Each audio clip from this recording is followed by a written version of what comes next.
Welcome back. This video will explore the very real possibility of a non-nuclear conflict erupting on the Korean Peninsula and the massive devastation this will cause.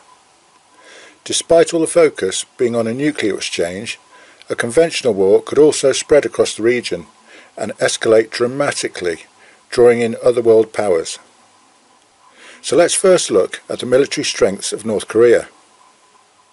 Considering it is only 46,000 square miles in area, no bigger in fact than England, it has an enormous military presence, particularly along the border with South Korea, which incidentally is the most heavily militarised border in the entire world and is often referred to as the 38th parallel. North Korea has a standing army of approximately 1 million troops, with another million that could be rapidly called upon. Military service is compulsory, even for women, meaning most of the population are capable of fighting and using weapons.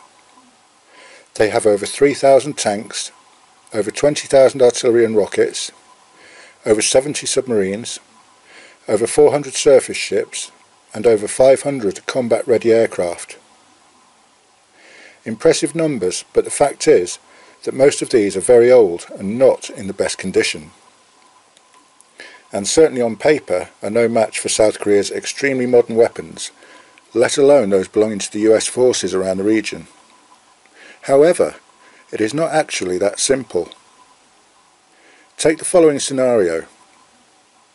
Let's say Kim Jong-un, North Korea's dictator, continues testing ballistic missiles at a frightening rate, causing concern to countries around the world.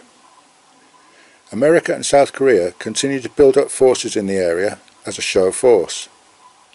China and Russia put their forces on high alert near the North Korean border, and President Trump says the US will not let the situation continue.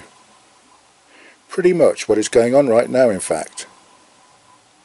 The Allied carriers stationed around the coast start another exercise, and at the same time US bombers fly from Guam to conduct another bombing drill along the border, while Japan conducts another air raid drill for its citizens.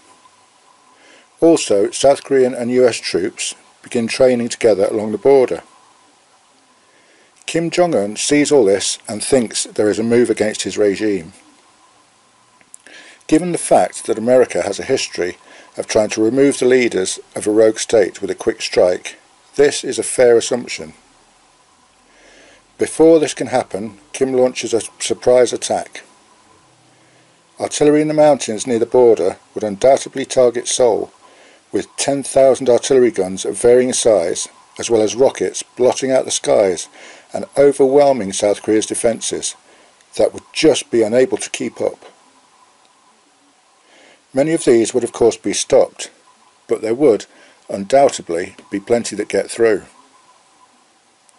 Ballistic missiles would be launched into not only South Korea but also Japan, where 39,000 US troops are based, and also the island of Guam, housing a US air base. Even if only a small percentage of these get through, thousands would be killed and injured. Not only that, but North Korea has a huge variety of both chemical and biological weapons that could be incorporated in both shells and rockets, which apart from causing death, would send widespread panic across the targeted populations. If anything, this would be more destabilising than a nuclear strike. The 1,000 plus drones North Korea possesses could also be used to deliver chemical and biological agents across the border. Initially, Allied air forces would find it extremely difficult to penetrate the North Korean air defences, as they have both anti-aircraft and surface-to-air missiles in an interlocking pattern that gives an excellent defence. Masses of North Korean troops would invade across the border, mainly through the extensive network of tunnels that are known to exist. Many of these could also carry bombs and chemical or biological weapons. Aircraft from the North Korean Air Force would try to target facilities in the south and naval vessels, although how successful they would be is questionable, given their age. The 70 plus submarines that the North possesses would target military vessels around the coast, while some would also drop special ops soldiers on both coastlines to attack key targets in South Korea, the main target probably being the capital Seoul. Expecting an attack from the US carrier fleet and other vessels, the North Korean warships would attempt to attack them, while missiles and artillery would also try to overwhelm and sink them, or at least put them out of commission. Caught by surprise, it could take the Allies up to 4 days to organise a proper counter-offensive. North Korea's air defences would eventually be overwhelmed, but not without some difficulty.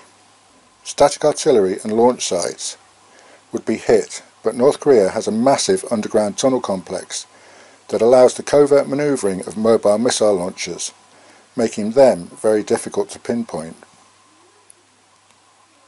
The capital Pyongyang is also a veritable fortress, and even a massive assault by ship and submarine-launched cruise missiles may not take out the leadership. Of course, after an estimated 6 to 8 weeks, the North would eventually be defeated. However, it would not necessarily end there. It is estimated there are up to 200,000 troops fanatically loyal to the regime who are trained in insurgency and could hole up in the mountain regions, carrying out attacks for years to come. The initial casualties would be high on both sides, with hundreds of thousands killed and injured. These would no doubt include some of the 28,000 US troops based in South Korea and the 200,000 US civilians who currently live there. None of that takes into account the response of both China and Russia. Regardless of whether China supports North Korea or not, it is unlikely they would sit still and allow the North to be taken over by South Korea and the US, as this would bring them directly to their border. This is in fact what prompted them to become involved in the previous Korean War in the 1950s. It is also unlikely that Russia would be happy to see the US gain a strategic stronghold in the region. Once these players become involved, then all bets are off, and there could very easily be an escalation into armed conflict between the world's superpowers, something no one wants to see. Of course, the previous scenario assumes the initial attack is by North Korea, but in the current climate it could also come from the US if they feel North Korea is just becoming too dangerous.